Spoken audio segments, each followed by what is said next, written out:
Hier les amis, on a vécu un moment assez historique ensemble, l'annonce d'une moto qui était parmi les plus attendues des 5, voire même des 10 dernières années, la Yamaha R9. Et effectivement, on a tous rêvé à un moment ou à un autre de voir apparaître une version sportive de la MT-09 depuis l'apparition de ce moteur CP3. Et on a eu hier la révélation de cette nouvelle machine qui enfin a dévoilé toutes ses caractéristiques. Alors, après la réaction à chaud, dont certains ont qualifié d'en avoir fait des tonnes, bref, je reviendrai pas là-dessus, chacun gère les choses comme il le veut.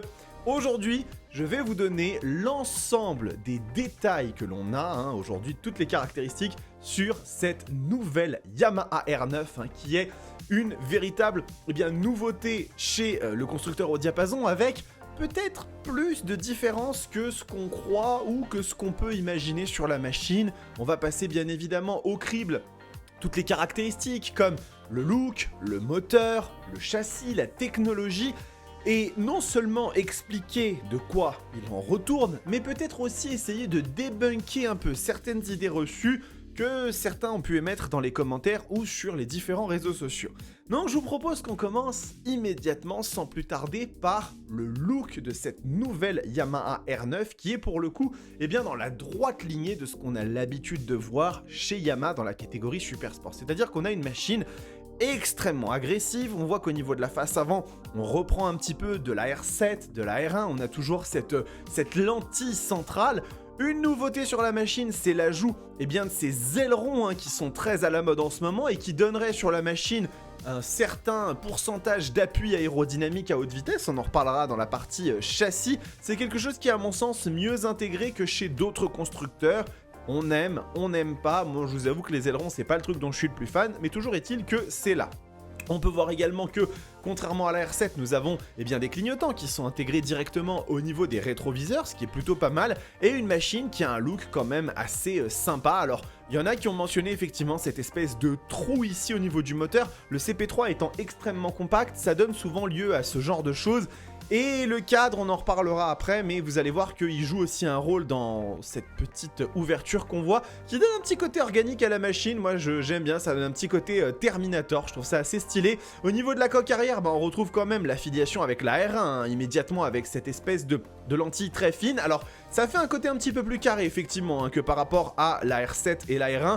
Je trouve que globalement, le design de la machine est quand même très réussi. C'est pas pour moi la plus belle des sportives. Je trouve qu'encore aujourd'hui, la RS 660, pour comparer à peu près dans les mêmes gammes, sans aller chercher de l'hypersport, reste plus jolie. Mais toujours est-il que voilà, on a un look et une finition qui me semble vraiment à la hauteur. On verra un petit peu plus tard, sur les vraies machines, qu'est-ce que ça donne. Nul doute qu'à l'ECMA 2024, elle sera présente, donc je pourrais vous la présenter.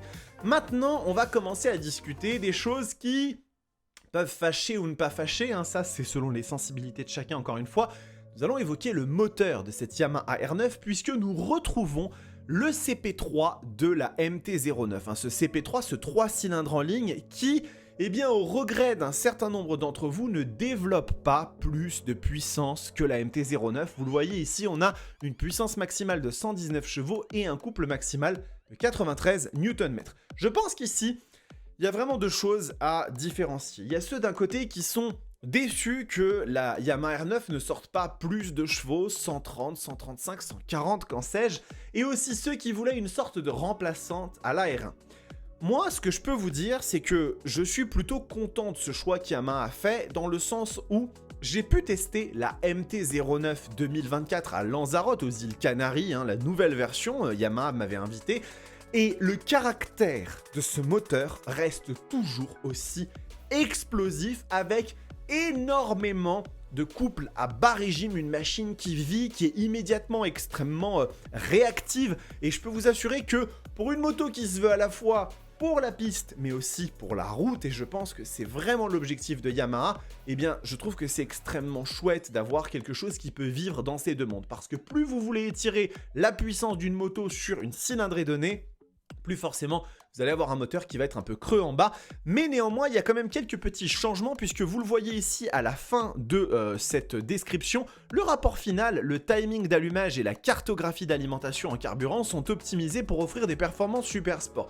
Donc il n'est pas impossible que la R9 tire un poil plus long pour aller chercher des vitesses de pointe un peu plus élevées, qu'elles soient un tout petit peu différentes à ce niveau-là, mais moi perso, je suis très content parce qu'en fait, dans cette R9, je retrouve finalement ce que la R7 aurait pu être à la base si elle n'héritait pas le CP2 de la MT-07, c'est-à-dire une machine avec une position sportive, ça on le verra après, mais surtout avec un moteur qui est vraiment vivant, sans pour autant aller chercher des 160, 180, 200 chevaux qui peut-être aujourd'hui, c'est un peut-être, pour des motos de route ne sont peut-être plus si adaptés, ou tout du moins, sans le couple qui va avec, c'est plus compliqué. Voilà, ça c'est mon opinion, vous en ferez ce que vous voudrez. Maintenant, une fois qu'on a parlé du moteur, c'est très important, mais il faut quand même évoquer quelque chose d'encore plus important sur une machine sportive, le châssis et la partie cycle. Et pour commencer, je voudrais qu'on regarde tout d'abord la position de conduite de cette Yamaha R9, parce qu'on pouvait s'inquiéter qu'il s'agisse un petit peu d'une position comme celle d'une RS660. Je vous rassure tout de suite, regardez un petit peu la position des demi-guidons par rapport au T de fourche. La Yamaha R9 sera une pure machine de piste. C'est vraiment une moto pensée pour être extrêmement radicale, avec une position de conduite qui se veut vraiment assez prononcée. On voit bien que les demi-guidons sont très bas, les repose-pieds sont quand même proches de la selle, j'imagine qu'on va avoir les jambes bien relevées, donc à ce niveau-là, je m'inquiète pas trop sur le fait que la moto va vraiment être dans une philosophie comme celle de la R7, c'est-à-dire bien basculer vers l'avant, bien prêt à l'attaque avec une énorme précision au niveau de la manipulation, de l'agilité de la moto. Et ce qui va avec ça, bien évidemment, c'est toujours le châssis. Et beaucoup de personnes disent que la R9, c'est une MT-09 carénée. À ça, je me permets de dire stop. À ça, je me permets de dire on arrête tout de suite les conneries, clairement, puisque la R9 est fondamentalement différente de la MT-09, et notamment parce qu'elle intègre un cadre Delta Box en aluminium fait spécifiquement pour la R9. Ce n'est pas le châssis de la MT-09, il a été développé spécifiquement pour la R9, un cadre Delta Box en aluminium moulé qui bénéficie d'une rigidité garantissant des performances optimales dans toutes les situations. Le poids de 9,7 kg en fait le cadre le plus léger jamais utilisé sur un modèle Yamaha Super Sport. Encore une fois, pour les personnes qui pensent que la R9 c'est une machine, c'est vite fait, c'est un assemblage de briques et de brocs, c'est pour rentabiliser le CP3, non. Ce cadre, il a été développé spécifiquement, il y a eu des efforts qui ont été faits pour que ce soit le plus léger jamais réalisé sur un modèle Super Sport chez Yamaha. Donc il y a une véritable volonté de la part du constructeur au diapason de faire de cette machine quelque chose de pointu, quelque chose d'énervé, quelque chose de violent. Encore une autre information qui est quand même intéressante à mentionner, c'est que la machine fait 195 kg en tout plein fait, donc ça fait une machine avec un rapport poids-puissance quand même très intéressant, encore une fois pour une sportive avec des puissances humaines, on n'est pas dans le domaine des hypersports, encore une fois. Et puis le carénage aérodynamique agressif de la machine, ils expliquent que la R9 c'est l'une des Yamaha les plus aérodynamiques jamais conçues. Efficacité obtenue grâce à la conception d'un carénage développé lors d'essais approfondis en soufflerie, et LED située sous les phares qui réduisent le cabrage et améliorent le contact de la route. Donc ça on les a vus, ces fameuses ailettes qui en ligne droite diminueraient de 6 à 7% la portance, augmenterait les appuis aérodynamiques, et dans les virages de 10% avec le fameux spoiler avant sous le conduit en M, donc l'effet qui a augmenté de 10% comme je vous l'expliquais. Donc encore une fois, les choses ont été réfléchies de la part de Yamaha sur cette machine, et on n'est pas dans juste le ressenti à chaud, oui c'est une MT-09 carénée. Pour le moment, tout ce que je peux vous dire c'est que vraiment il y a une réflexion qui est faite autour de cette moto, et vous allez voir qu'il y a finalement très peu de réutilisation d'éléments dans cette machine. Il y a beaucoup de choses qui sont tout à fait nouvelles, à l'image de la suspension de la R9 qui est une fourche Kayaba de nouvelle génération entièrement réglable, 43 mm, qui a été retravaillée, qui dispose de réglages individuels pour l'amortissement détente et en compression sur les tubes de fourche droite et gauche, donc chacun peut être réglé individuellement. L'amortisseur réglable en précharge, détente, compression et hauteur de conduite, et donc la nouvelle configuration qui contribue à un amortissement ultra précis, offrant un meilleur ressenti de la surface de la piste ou de la route. Encore une fois, je vous le dis, ça c'est une marque très forte, que la R9 c'est une moto qui a été pensée, qui a été ingéniurée depuis le début pour être quelque chose de très efficace, de très pointu et de très nouveau. Vraiment ça, il faut le retenir.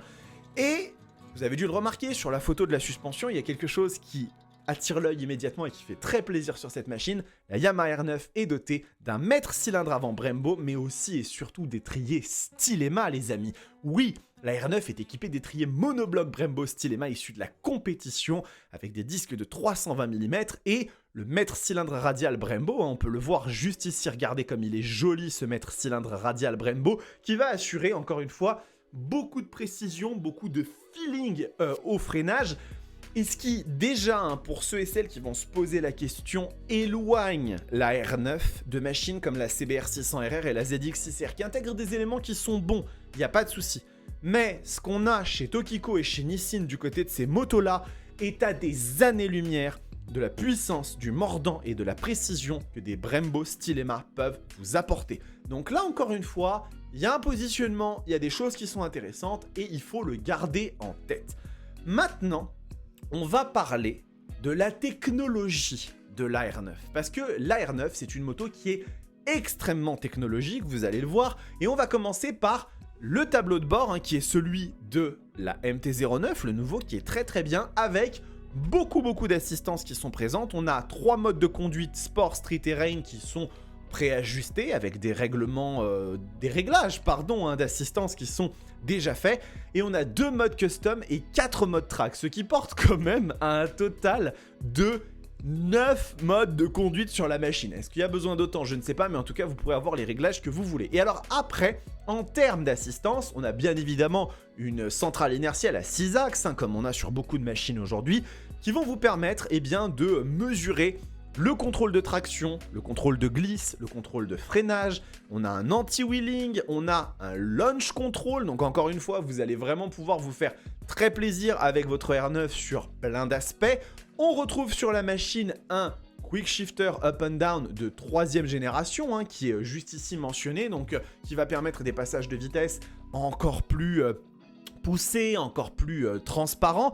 Vous pouvez voir une petite information que j'aime beaucoup personnellement juste ici. Si vous ne connaissez pas les Komodo Yamaha, je vous le donne en mille. On a un régulateur de vitesse sur la moto. Et encore une fois, je le dis parce que ça fait beaucoup rire les puristes de la piste, c'est-à-dire les personnes qui représentent 2% de la population motarde. Pour les gens qui ont envie d'avoir une R9, de se faire plaisir, mais qui vont conduire leur moto sur la route, un régulateur de vitesse sur une machine aussi radicale, c'est très agréable. Ça veut dire qu'on a une échappatoire à la position extrêmement tendue, extrêmement radicale de ce genre de machine. On peut se relâcher, on peut se redresser un petit peu. Et moi, ça fait vraiment une énorme différence. Un grand merci à Yamaha de penser à la fois aux motards très acharnés, très racing, très piste, mais aussi à ceux qui vont vouloir utiliser leur moto dans des conditions un petit peu plus, on va dire, humaine et quotidienne. Donc pour le coup, vous voyez que la machine est extrêmement technologique. Bon, il y a 2-3 autres choses qui sont mentionnées, comme le réglage de la puissance, le frein moteur, effectivement, qui peut être ajusté. Et puis on a aussi un autre point qui est intéressant, c'est qu'on a une application Y-Track, un e-Track, qui permet de mesurer un peu mieux toutes vos sorties sur piste avec l'analyse des données, avec vos passages dans les courbes, vos temps autour, etc. Donc ça, c'est quelque chose qui est vraiment très intéressant et qui permet de montrer vraiment que, pour aussi humaine qu'elle soit, la Yamaha R9 reste une machine qui est fondamentalement pensée aussi pour la piste. Ça, c'est tout à fait normal et je suis extrêmement content que Yamaha ait eu un pied dans les deux mondes, si c'est réussi, bien évidemment. Alors maintenant, on va parler de quelque chose qui est quand même extrêmement intéressant, qui est la date de sortie et potentiellement le prix. En ce qui concerne l'arrivée de la Yamaha R9, le communiqué de presse mentionnait que les premières machines seront disponibles aux alentours de mars 2025. Donc on a quand même un petit peu de temps encore à attendre, mais m'est avis que à l'ECMA, au salon du 2 roues de Lyon, on va déjà pouvoir voir la machine dans des conditions réelles et pouvoir vraiment se faire une idée.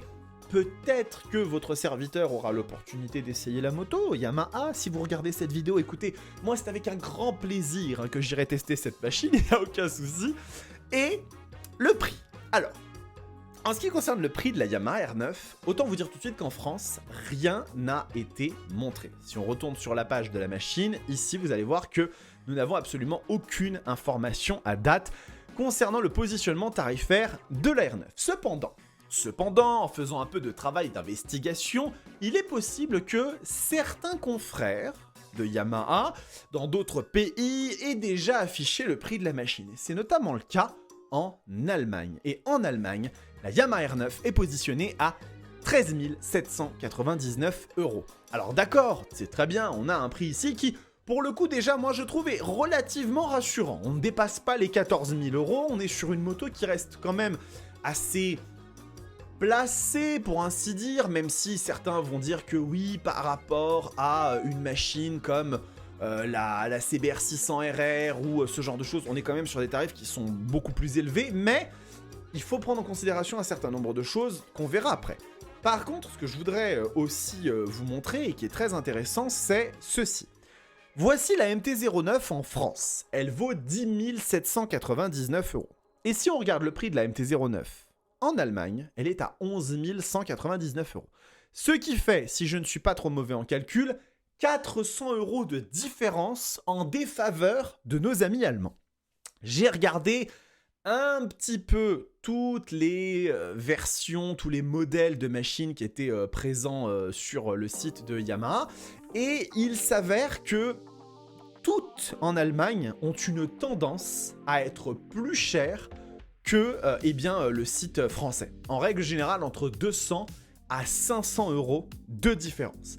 Ce qui pourrait vouloir dire, si on est un petit peu, si on est dans la supputation, dans la supposition, que placé à 13 799 € en Allemagne, il y a une possibilité que la R9 coûte entre 13 400 et 13 600 € en France.